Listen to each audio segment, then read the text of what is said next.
sure that you and your partner are on the same page. You want to take care of your guests. What experience do you want your guests to feel? This tip is to make sure that you understand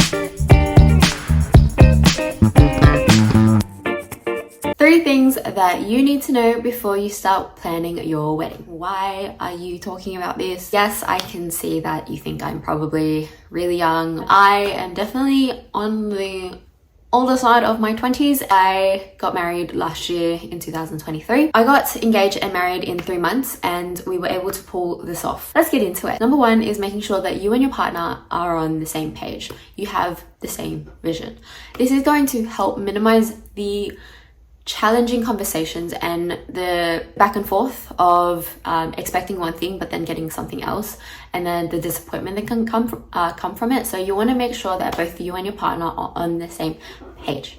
That was a lot. Okay, so what are your wedding non-negotiables and what is your partner's wedding non-negotiables? But everyone is different. It's not limited to this list, but I'm just going to kind of give you an idea.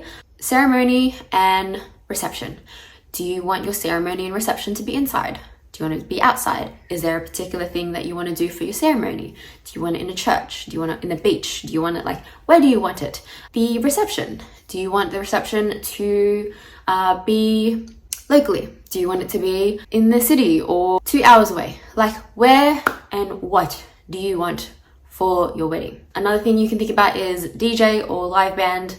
I personally chose DJ, even my partner chose DJ, surprise, surprise. Do you want intimate and small, or do you want it to be a massive celebration? For you specifically, what do you want? Do you want it to be small and intimate? Do you want it to be a massive big party? So photography, videography, that might be something on your list.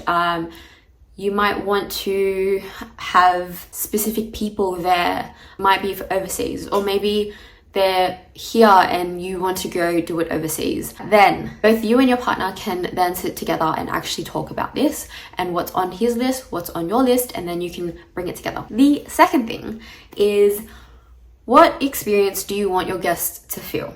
Now, the reason why I share this is because as much as it is your wedding, we want to think about the guests and their experience. And you kind of want to think of it like, if you go to a wedding, you, for the most part, want to think about yourself in that you are taken care of, right?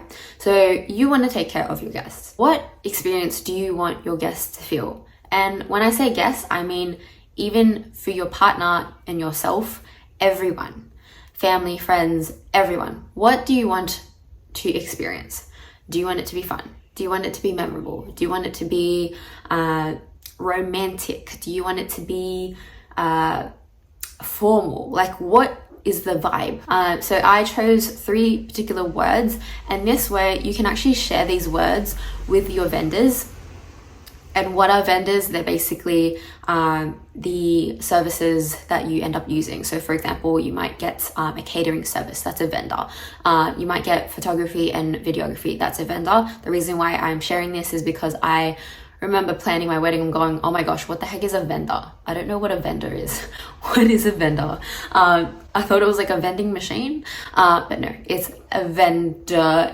Vendor means it's a service that you're paying for, and they're going to help you make the wedding experience better. The third one is setting your budget, because no matter if it's small, it can be an elopement, but you can spend I think there was an elopement package, it was 10 grand. You need to be mindful that your budget needs to be set from the get-go, and just be mindful that it can, and most likely, will go over. I have not heard many couples who did not go over their budget at all.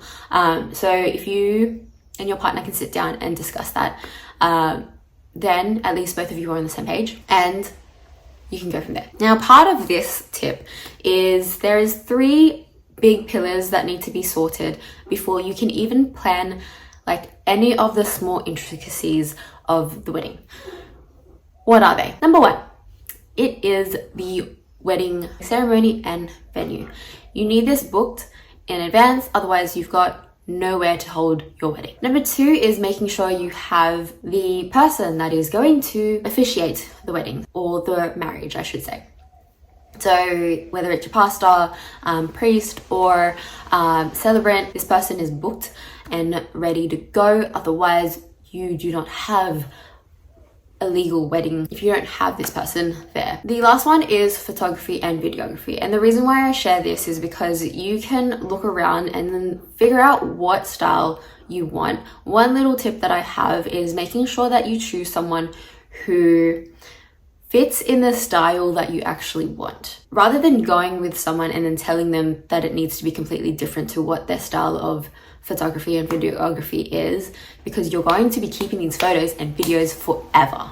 Like forever. A regret that a couple and couples have had, they chose someone purely out of budget, in the sense of they were cheap and they didn't have much experience, that they then butchered the wedding photos and videos, which unfortunately that can happen. Even if they're cheap, it doesn't mean they're bad. Just want to say that. But there are so many different wedding photography and videography vendors out there that you can choose someone within your budget, but also someone that you actually like their work. My bonus tip is to make sure that you understand what you're getting yourself into. Why are you getting married? How do I say this nicely? When I was planning for the wedding, there was one thing that was going through my mind, and it was like, as much as I want this day to be amazing and beautiful, and like I would love to spend a copious amount of money on this day, the thing that you should be most looking forward to, and this is what I would remind myself, is that it is the marriage that you want to look forward to, not necessarily just the wedding. Because the wedding is a day, but the marriage is forever. At least you'd hope it would be. For a long time, let's say. Not forever, for a long time.